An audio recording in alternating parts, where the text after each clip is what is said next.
सो Realme Pad X 5G Android tablet, price under ₹30,000। तो अगर tablets की बात करें, इस रेंज में 5G कनेक्टिविटी ऑप्शंस देखने को नहीं मिलता है। Realme Pad X on paper उसका फीचर भी काफ़ी सही है। 11 इंच का स्क्रीन है, 2K रेजोल्यूशन है, डिसेंट फास्ट चार्जिंग है और Dolby Atmos स्पीकर्स है। अब मैंने इसके डिज़ाइन के बारे में ऑलरेडी अनबॉक्सिंग वीडियो में बात कर दी थी, जो वीडियो आप देख सकते हो इस रिव्यू के बाद। So without any delay, this is Avik, let's get started.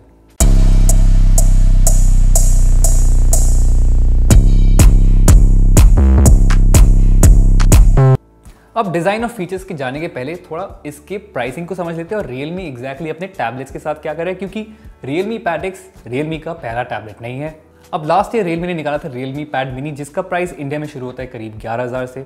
फिर आया था Realme Pad Regular, जिसका प्राइस इंडिया में करीब 14,000 से, और इसका प्राइस Realme Pad X का इंडिया में है करीब 20,000 स्टार्टिंग पॉइंट। तो अगर जब प्राइसिंग देखोगे लगेगा कि Realme ने ओवरऑल सारे प्राइस पॉइंट्स को काफ़ी अच्छे से कवर कर लिया है, पर ये याद ज़रूर रखना कि जो बेस मॉडल इन टैबलेट्स के हैं उनमें हार्डली कुछ है।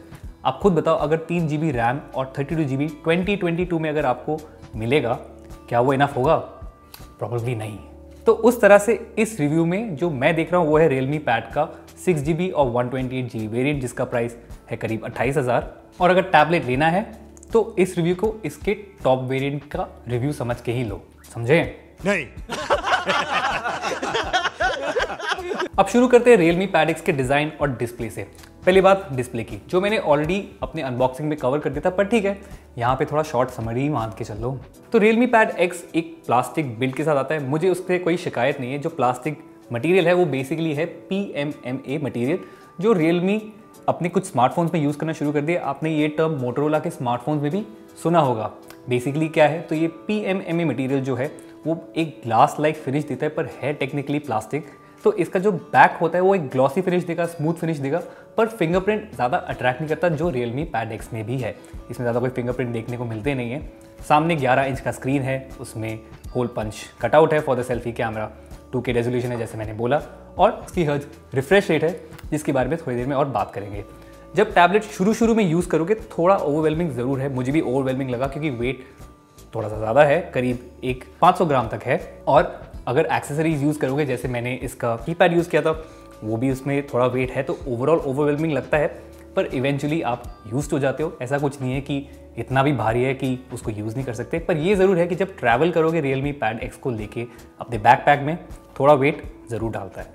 वही बात डिस्प्ले की करें, Realme Pad X में 11 इंच का स्क्रीन आता है। स्क्रीन भी ठीक ठाक है, 60 हर्ट्ज रिफ्रेश रेट है, जो मुझे भी कोई ज़्यादा प्रॉब्लम नहीं है इस रिफ्रेश रेट से, क्योंकि इस रेंज में जितनी भी टैबलेट्स है, चाहे एप्पल की iPad 9 Gen हो या फिर सैमसंग या फिर मोटोरोला के कोई बजट टैबलेट्स हो, 60 हर्ट्ज रिफ्रेश रेट ही देखने को मिलता है। पर अगर बेस्ट एक्सपीरियंस चाहिए तो Xiaomi Pad 5 है, जिसमें 120 हर्ट्ज रिफ्रेश रेट है, प्लस Dolby Vision का भी सपोर्ट है, जो ओवरऑल एक डिस्प्ले को काफ़ी सही बना देता है। बट डेली यूसेज के लिए Realme Pad X से कोई खास शिकायत नहीं होगी। अगर कंटेंट देखना हो OTT प्लेटफॉर्म्स पर या फिर यूट्यूब पे कोई वीडियोस देखनी हो, फुल HD में दिख जाएगा। L1 वाइड वाइन सर्टिफिकेशन है, 4K रेजोल्यूशन देखने को नहीं मिलेगा वीडियोस के लिए, बट ओवरऑल रीडिंग के लिए या फिर डेली व्यूइंग के लिए, थोड़ा लाइट गेमिंग के लिए भी ये Realme Pad X सफिशिएंट है डिस्प्ले के हिसाब से। तो रही बात डिस्प्ले की, वो तो एक इंपॉर्टेंट फैक्टर है, पर परफॉर्मेंस भी तो इंपॉर्टेंट है ना। तो चलिए Realme Pad X की परफॉर्मेंस की बात कर लेते हैं। अब परफॉर्मेंस के हिसाब से Realme Pad X में आता है Snapdragon 695 चिपसेट। जो Xiaomi Pad 5 में है वो है 870 चिपसेट Snapdragon का। तो उस तरह से डिफरेंसेस काफ़ी है Realme Pad X और Xiaomi Pad X को अगर कंपेयर करोगे, थोड़ा बहुत डिफरेंसेस ज़रूर देखने को मिलेगा, पर as a whole Realme Pad X is overall fine. काम करने के लिए सही है, ऐप्स वगैरह चलाने के लिए भी सही है। जो इसका Snapdragon 695 चिपसेट है, सबसे पावरफुल चिपसेट तो नहीं है इस सेगमेंट में, पर ओवरऑल काम करने के लिए वो सफिशिएंट है। जो मुझे सबसे ज़्यादा पसंद है Realme Pad X का, वो की है इसका Android 12 UI। अगर Realme स्मार्टफोन्स को अगर आपने देखा होगा, हमारे कोई रिव्यू में भी अगर स्मार्टफोन्स के बारे में हम जब बात करते हैं Realme की, तो स्मार्टफोन्स में भर के ब्लोटवेयर ऐप्स आते हैं, अननेसेसरी ऐप्स आते हैं, जो ओवरऑल एक्सपीरियंस को क्लटर कर देता है। Realme Pad X में वो बिल्कुल देखने को नहीं मिलता। इसका जो ऑपरेटिंग सिस्टम है Android 12 based Realme UI for Pad 3 मुझे बहुत पसंद आया। एकदम क्लीन एंड्रॉयड फीलिंग आती है, कोई आलतू फालतू ऐप्स देखने को मिलते नहीं है, स्टटर भी देखने को मिलता नहीं, पर हाँ थोड़ा बहुत लैग कभी कभार शायद नोटिस करने को मिल जाए, क्योंकि स्क्रीन भी बड़ी है ना, तो ओवरऑल एक्सपीरियंस में कोई दिक्कत नहीं होगी, पर अगर ध्यान से देखोगे तो ज़रूर वो देखने को मिल जाता है। बट एंड्रॉयड की अगर बात कर ही रहे तो फीचर्स भी इंपॉर्टेंट है। अब टैबलेट में अगर मल्टीटास्किंग फीचर्स ना हो तो फिर क्या फ़ायदा, और बड़ा स्क्रीन हो और उसमें अगर मल्टीटास्किंग प्लस कोई स्प्लिट स्क्रीन की फीचर्स ना हो तो ओवरऑल तो एक्सपीरियंस आपका खराब ही हो जाता है। पर Realme Pad X में ऐसा कुछ खास देखने को नहीं मिलता। स्प्लिट स्क्रीन के लिए बहुत ईजी जेस्चर है। ये एक्चुअली मैंने Oppo Find N में भी देखा था, जब लास्ट ईयर वो आया था। वो स्मार्टफोन कभी इंडिया में लॉन्च नहीं हुआ, पर ये Oppo, Realme इन सब के टैबलेट्स में या फिर बड़े स्क्रीन वाले स्मार्टफोन्स में ये फीचर देखने को मिलता है। उसके अलावा एक ऑटो ट्रैकिंग फीचर भी है वेब कैम के लिए। जब ये गूगल मीट या फिर जूम जैसे ऐप्स यूज़ करोगे वही वेब कैम आपके मूवमेंट को थोड़ा ट्रैक कर सकता है। इतना स्मूथ नहीं है, और ये फीचर सुना होगा एप्पल के iPad में सेंटर स्टेज के नाम से, तो वही है, सेम ही फंडा है कि अगर आप कैमरा के सामने हो, वीडियो कॉल्स ले रहे हो और थोड़ा मूवमेंट होगा तो कैमरा ऑटो ट्रैक करेगा। But it's smooth, but it's not the smoothest as you will expect. रही बात 5G की, Realme Pad X में 13 5G बैंड्स का सपोर्ट मिलता है, which is a very good thing to be when we look at rap tablets in this segment. But हाँ, जब 5G आएगा उसका टेस्ट भी कर लेंगे। उसके अलावा टैबलेट में टोटल 2 कैमराज आते हैं, एक सामने है और एक पीछे है। अब उनकी भी बात कर लेते हैं।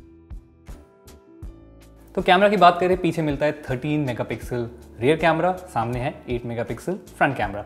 अब दोनों कैमरा की परफॉर्मेंस मोर और लेस सेम है। अगर सफिशिएंट लाइटिंग है, एडिक्वेट लाइटिंग है तो फोटोज अच्छे खासे आ जाएंगे। ऑब्वियसली लो लाइट में थोड़ा बहुत स्टटर देखने को मिलता है, और मैंने ये भी नोटिस करा है कि जब आप इसके कैमरा से फोटोज लेते हो काफ़ी अमाउंट का नॉइज देखने को मिलता है। तो obviously this is not a device which is meant to take photos, but हाँ, कैमरास काम आ जाएगा। पर जो एक शिकायत मुझे Realme से बहुत ज़्यादा है वो है कि पीछे इन्होंने कोई LED फ्लैश नहीं लगाया है। अब उससे क्या होगा, अगर Realme कहते हैं कि स्टूडेंट्स के लिए टैबलेट बनाए और अगर कैमरा ऐप में स्कैनिंग फीचर है तो वो स्कैन कैसे करोगे अगर LED फ्री लाइट है ही नहीं, क्योंकि वो लाइट भी तो सरफेस में मारना पड़ता है। तो आपको ऑटोमेटिकली एक ऐसा एनवायरनमेंट क्रिएट करना पड़ता है कि वो स्कैन ढंग से हो जाए। रही बात सेल्फी कैमरा की, ठीक ठाक है। अगर वीडियो कॉल वगैरह जब लेते हो तो उससे भी हो जाता है। जब मैंने अपने कुछ वीडियो कॉल्स इससे करे थे मुझे कुछ खास फ़र्क नहीं पड़ा था। पर हाँ, अगर ये है कि रूम में लाइट कम है तो वीडियो क्वालिटी इतनी खास नहीं होगी, तो वो ज़रूर देख लेना। अब बैटरी की बात करें, Realme Pad X में करीब 8300 मिली एम का एक यूनिट मिलता है। चंकी है, ऑब्वियसली स्मार्टफोन के हिसाब से अगर कंपेयर करोगे तो काफ़ी बड़ा है। 33 वॉट फास्ट चार्जिंग है, which is also good, because मैंने बजट टैबलेट्स में देखा है कभी कभार कंपनीज ना 18 वॉट तक रिस्ट्रिक्ट कर दी थी चार्जिंग को, जिसकी वजह से टैबलेट को बहुत टाइम लगता है चार्ज करने में। पर Realme Pad का दोनों बैटरी कैपेसिटी और बैटरी बैकअप तो अच्छा खासा है। जब मैंने यूज़ किया था करीब 7 घंटे का मुझे ऑन स्क्रीन टाइम मिला, which is pretty good. 2-3 movies मस्त देख सकते हो आप अगर टैबलेट यूज़ कर रहे हो। चार्ज करने में भी ज़्यादा टाइम लगता है, करीब 3-4 घंटे। जो बंडल चार्जर है, बॉक्स में जो चार्जर मिलता है उसको अगर यूज़ करते हैं, जो मैंने यूज़ किया, मुझे करीब 3-4 घंटे में पूरा टैबलेट में फुल चार्ज करने को टाइम मिला। और मेरे वीडियो लूप टेस्ट में जो बेसिकली टाइम लैप्स टेस्ट है, जिसमें मैं 120x में टैबलेट को बस ऑन करके रख देता हूँ, उसमें करीब 9 घंटे का रिकॉर्डिंग टाइम मुझे देखने को मिला, जिससे मुझे करीब 5 से 6 मिनट का फुटेज टाइम मिला। तो उस हिसाब से Realme Pad X perform very well. अगर कुछ स्मार्टफोन्स देखोगे ऑब्वियसली इतना लंबा नहीं खींचता। बट हाँ, जब मैंने इसके बैटरी को Realme Pad Mini से कंपेयर करा, उसमें शायद प्रोसेसर की जो ऑप्टिमाइजेशन है वो एक लेवल तक उसको रिस्ट्रिक्ट कर दिया है कि उसमें ज़्यादा लोड ना पड़े। तो जब मैंने उसमें सेम वीडियो टेस्ट चेक करा Realme Pad Mini में, मुझे थोड़ा बैटरी परफॉर्मेंस देखने को ज़्यादा मिला। बट ये है कि मैंने दोनों टैबलेट्स को यूज़ किया है तो नेचुरली इसका जो बैटरी यूनिट है वो ज़्यादा है, तो मेरे लिए आराम से 3-4 दिन Realme Pad X चल गया। अब इसके अलावा Realme ने हमें इसके कुछ एक्सेसरीज़ भी भेजे हैं। मुझे इसका इन्होंने स्पेशल कीपैड दिया और एक पेंसिल दिया। कीपैड की बात करें, जो बेसिकली कवर की तरह भी काम करता है, अच्छा बिल्ट है, स्टर्डी है, थोड़ा भारी ज़रूर है। कीपैड में अच्छा खासा ट्रैवल है, टाइप करने में एक्सपीरियंस मुझे काफ़ी सही लगा। स्मूथ कीपैड है और ट्रैक पैड नहीं है, तो उसके लिए अगर कोई अलग डिमांड है देख सकते हो। जो पेंसिल है, पेंसिल भी ठीक है, बिल्ड सही है, पर उसमें कोई बटन नहीं है। तो बटन के लिए अगर जैसे कुछ पेंसिल या स्टाइलस में हम देखते हैं कि उसमें बटन्स वगैरह होते हैं क्विक सेटिंग्स के लिए, इरेजर के लिए, तो Realme पेंसिल में ऐसा कुछ है नहीं। बट हाँ, ये है जब Realme पेंसिल मैंने यूज़ करने की कोशिश की वो ढंग से टैबलेट में काम नहीं किया। वो पता नहीं इसका रीज़न क्या है, पर ये भी हो सकता है कि एक OTA अपडेट से वो फिक्स हो जाए। सो फॉर दैट, अगर आपके दिमाग में एक स्टाइलस खरीदने का आइडिया है, फॉर द टाइम बिंग रुक जाओ, जब तक और भी रिव्यूज़ थोड़े देख लेना कि Realme पेंसिल ढंग से काम कर रहा है कि नहीं, और उसके बाद ही अपना परचेजिंग डिसीजन बना लेना। तो देखो, as a whole Realme Pad X overall सही है, फीचर्स डिसेंट है, अपने प्राइस रेंज के हिसाब से भी ठीक ठाक चीज़ें मिल जाती है। पर इसको अगर खरीदने का सोच रहे हो तो 3-4 चीज़ें ज़रूर याद रख लेना और कंपटीशन को ज़रूर देख लेना। तो उसके बारे में थोड़ा बात कर लेते हैं। फर्स्ट, अगर आपको बेस्ट टैबलेट खरीदना है जिसमें सॉफ्टवेयर अपडेट ज़्यादा मिलेंगे, ज़्यादा फीचर्स देखने को मिलते हैं, थोड़े पैसे लगा लो और iPad 9 Gen लेने को मिल जाएगा। अगर एंड्रॉयड टैबलेट ही लेना है और बेस्ट परफॉर्मेंस चाहिए प्लस 256 GB स्टोरेज चाहिए, फिर Xiaomi Pad 5 भी अवेलेबल है, पर यह है कि उसका अवेलेबिलिटी इंडियन मार्केट में थोड़ा प्रॉब्लमेटिक हो सकता है, तो वो अगर मिल जाए तो ले सकते हो। और लास्टली अगर एक एंड्रॉयड टैबलेट लेना ही है जिसमें 5G कनेक्शन हो या फिर LTE कनेक्शन हो, क्योंकि ऑन द गो अगर टैबलेट यूज़ करने का मन करे, तो Realme Pad X एक अच्छा ऑप्शन है। और अगर इन तीनों में से कोई भी टैबलेट नहीं लेना है और कुछ और टैबलेट्स के बारे में जानना है तो फाइबर को सब्सक्राइब कर लो। एनीवे, आप बताओ आपको Realme Pad X के बारे में क्या लगता है, कमेंट्स में लिख के बताओ। ये वीडियो शेयर करो, लाइक करो, सब्सक्राइब करो फाइबर इंग्लिश चैनल को भी। मैं हूँ अभिक, I will see you very soon.